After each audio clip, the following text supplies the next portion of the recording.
Pessoal, o professor Rafael aqui para a gente começar mais uma aula de história. Vamos lá. Hoje nós continuaremos falando sobre os povos da Mesopotâmia, ok? Que a gente começou na aula passada. Começando hoje falando sobre os zigurates, ok, pessoal? Os zigurates que eram, né, construções, né, edifícios de tijolos, né, feitos de tijolos e argila, bem parecido com as nossas casas atuais, né, que são feitas de tijolo e cimento, né, porém a argila é um pouco mais frágil, por isso elas não duraram tanto tempo, né. Hoje em dia nós encontramos pouquíssimos zigurates, né, ruínas de zigurates, quase nenhuma naqueles locais.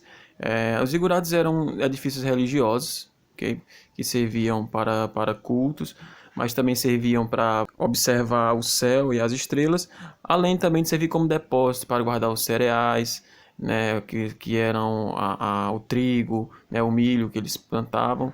A esse propósito, porque geralmente esses cereais e essas plantações eram da tribo inteira, né, não eram privadas, não era daquela única pessoa que plantou, então todos guardavam no mesmo lugar para todos se beneficiarem daquela plantação. Então, os zigurates, eles têm dois tipos de serventia, né? Dois tipos de objetivos naquelas sociedades. O primeiro é religioso, né?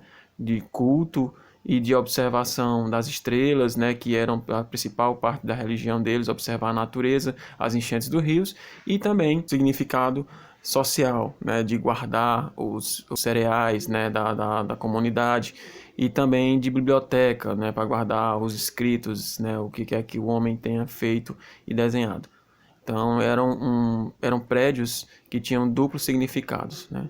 Pessoal, continuando aqui nosso conteúdo, nós vamos falar agora sobre os amoritas, os primeiros, né, impérios babilônicos. Os amoritas, né, foram considerados os primeiros impérios babilônicos, e principalmente nós temos aí nesse primeiro império, uma figura chamada de rei Hammurabi. Esse rei, né, que viveu em torno de 1750 a.C., né, a gente já falou sobre isso, né, como é que funciona essa datazinha, é antes de Cristo, ou seja, 2000 anos, 2020 anos atrás, né, quando Cristo nasceu, menos 1750 antes disso. Você começa contando ao contrário. Então, esse rei Hammurabi, que era um rei, né, da Babilônia, que viveu nessa época, ele escreveu um código de leis que a gente chama de Código de Hammurabi. O Código de Hammurabi, né, que era um conjunto de leis, né, de regras, que escrita pelo rei Hammurabi, por isso que se chama de Código de Hammurabi. Eles regulamentavam, né, os diversos aspectos, né, da vida cotidiana da pessoa, desde a sua vivência em família, como tratar os seus pais, né, os seus filhos e etc., o seu marido, a sua mulher, como também as questões legais, né, como tratar um certo tipo de crime. E geralmente, né, as punições pelos crimes eram punições que se davam de modo muito igualitário, né? Se você roubasse algo de alguém, você tinha que restituir aquela coisa que você roubou de alguém, né? E pagar um certo preço por aquilo, né? Se você matou alguém da família de outra pessoa, alguém daquela outra família tinha direito a te matar, né? Então, por isso que eles chamam de a lei de Talião, né? A lei de Talião, que é olho por olho, dente por dente. Se você arranca o olho de alguém, você terá o seu olho arrancado. Se você arranca o dente de alguém, você terá o seu dente arrancado. É um tipo de lei bem simplista, né, que visava manter uma ordem social, né, de forma justa, entre aspas, né, que até hoje a gente conhece como um dos primeiros códigos de lei escritos pelo homem, ok? Guardem bem isso. Um dos primeiros códigos de lei escritos pelo homem é o Código de Hammurabi. O Código de Hammurabi, vocês podem, quem tiver a oportunidade aí, entrar nesse endereçozinho de e-mail aqui que vocês vão ter acesso a ele mais completo. São muitas e muitas leis. Lá fala sobre várias questões, por exemplo, se você é pego traindo a sua esposa, né, também fala lá qual é a sua punição, qual é a punição da esposa, que sempre a punição da esposa é mais severa do que do homem, né? Tem algumas desigualdades, né, de gênero, como a gente já conhece, que durante a história sempre houve, né? tem como tratar com o escravo, né, de outras pessoas, restituir um escravo ou etc, né? Então, é um código de lei um pouco extenso, ele vai tratar de várias e várias regras do cotidiano, né? Por isso que ele é um pouco extenso. Pessoal, falando rapidamente aqui sobre os assírios, né, que eram povos extremamente guerreiros, né, os povos assírios, eles tinham sua organização social muito voltada à conquista, né, por isso eles eram povos muito temidos e muito cruéis, muito violentos, né, eles impunham poder, né, aos outros povos, né, e viviam em guerra com esses povos na região da Mesopotâmia, né, que é essa região aqui que nós temos entre os rios Tigre e Eufrates, como nós já falamos. Então, quando vocês ouvir falar em assírios, você pensa logo em povos guerreiros, em povos que conquistavam, né, que matavam, que tomavam as coisas. Então, eram povos voltados ao militarismo, né, à guerra. Então, pessoal, os caldeus, né, ou o Segundo Império Babilônico. Esse Segundo Império ele toma forma a partir do século 6 a.C., ou seja, mais ou menos em 700 a.C., no governo de Nabucodonosor, né, o rei Nabucodonosor. E ele é mais conhecido, né, esse império, porque ele aparece em vários momentos na Bíblia e tal, mas também por possuía uma das 7 maravilhas do mundo antigo, que eram os jardins suspensos da Babilônia.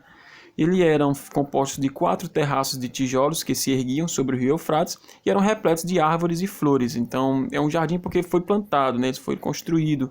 E ele era suspenso porque ele era acima do nível dos rios. E ele era uma maravilha, né, feita pelo Nabucodonosor, segundo contam as lendas, para a sua mulher, né, como um presente. Então, não existe mais hoje em dia, obviamente, né? E foi escrito pelo historiador Heródoto, né? Por volta do século II a.C. E foi descrito por ele nos seus escritos, mas ele conta que era uma coisa muito bonita de se ver, né? Esses jardins suspensos. Aqui, pessoal, na página 71, ok? Eu quero apontar para vocês aqui esse tópico que eu achei interessante, que ele fala sobre os danos que as guerras causam aos prejuízos arqueológicos, né? Em 2003, os Estados Unidos declarou guerra ao Iraque. Vocês já devem ter ouvido falar essa frase em algum lugar, a guerra do Iraque, né? Os Estados Unidos atacou o Iraque. E o Iraque, gente, como a gente está vendo aqui, é o local, hoje em dia, né, no país do Iraque, é o local onde viviam essas civilizações da Mesopotâmia, naquele local, aquele espaço geográfico. Então, durante essa guerra, né, houve muitos mortos, né, muitos prejuízos, mas principalmente houve prejuízos à questão da arqueologia, né? Foram destruídos muitos prédios, né? Foram destruídos muitos sítios arqueológicos pelos bombardeios, né? Pelas batalhas, tanques de guerra, né? Bombas. Então, esses prejuízos são irreparáveis, né? Assim como os prejuízos de vidas humanas perdidas, os prejuízos arqueológicos também são irreparáveis, pois se perde aí a memória de um povo, né? Se perde a cultura de um povo. Então, as guerras nunca trazem benefício ao povo, né? As guerras trazem benefício às grandes pessoas, aos grandes governos que vão ali, né, ganhar dinheiro ou ganhar territórios ou etc. Mas ao povo e à história não traz benefício nenhum. Simplesmente traz prejuízo para as pessoas, destruição. Então, eu queria muito falar com vocês sobre isso, pois a gente também corre esse risco, né? Nenhum povo está fora desse risco de sofrer esses prejuízos. Então, é importante, dei uma lidazinha nesse contexto aqui na página 71, reflitam sobre isso. Bom, pessoal, continuando aqui na página 72, nós vamos falar sobre os povos semitas, né? Povos semitas, que são povos que são um conjunto de povos, né, que vem desde a antiguidade, que são, entre eles estão os hebreus, que são os pais dos judeus, né, os pais dessa nossa cultura religiosa que nós temos hoje do cristianismo, são os hebreus, eles estão inclusive na Bíblia, os fenícios, os amoritas, como nós já vimos anteriormente, os amoritas fazem parte dos povos semitas, os cananeus, sírios, arameus e árabes. Então, alguns desses povos vocês vão perceber que estão até inclusive na Bíblia, né? Porque são povos que viveram nos mesmos locais ali, têm a mesma base, a mesma raiz. Então, são os povos semitas. Então, a origem desses povos é incerta, segundo os relatos bíblicos, seriam descendentes de Sem, um dos filhos de Noé, e após o dilúvio universal teria povoado o norte da Península Arábica, a Palestina e a Mesopotâmia. Ok? Então, isso é o que diz a Bíblia. É importante apontar para vocês que a Bíblia ela pode sim ser utilizada, e ela é utilizada como fonte de estudos históricos. Obviamente, ela não é utilizada da mesma forma que os religiosos utilizam, mas nós utilizamos, historiadores utilizamos ela como fonte histórica para estudar algumas questões, pois ela é comprovada que existem alguns fatos históricos ali. Não podemos deixar a fé, né, tomar conta, pois nós estamos falando de história, de ciência e não de religião, né? Então não cabe aqui a fé, eu acredito ou não acredito, mas utilizar como fontes históricas, né, para entender, comparar o que a gente conhece com os relatos da Bíblia. Então, os fenícios, pessoal, são os povos que tiveram mais contato com o comércio, os povos antigos.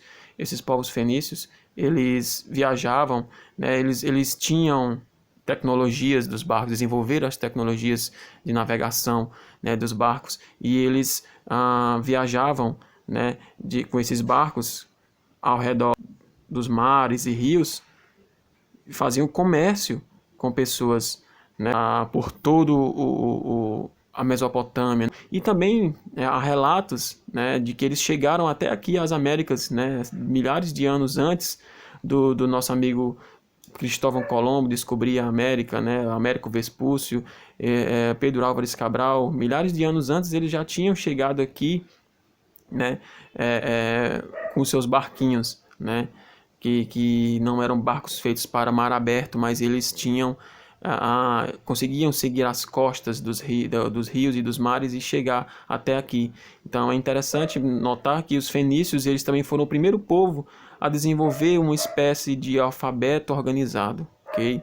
Alfabeto de letras, assim como o comércio.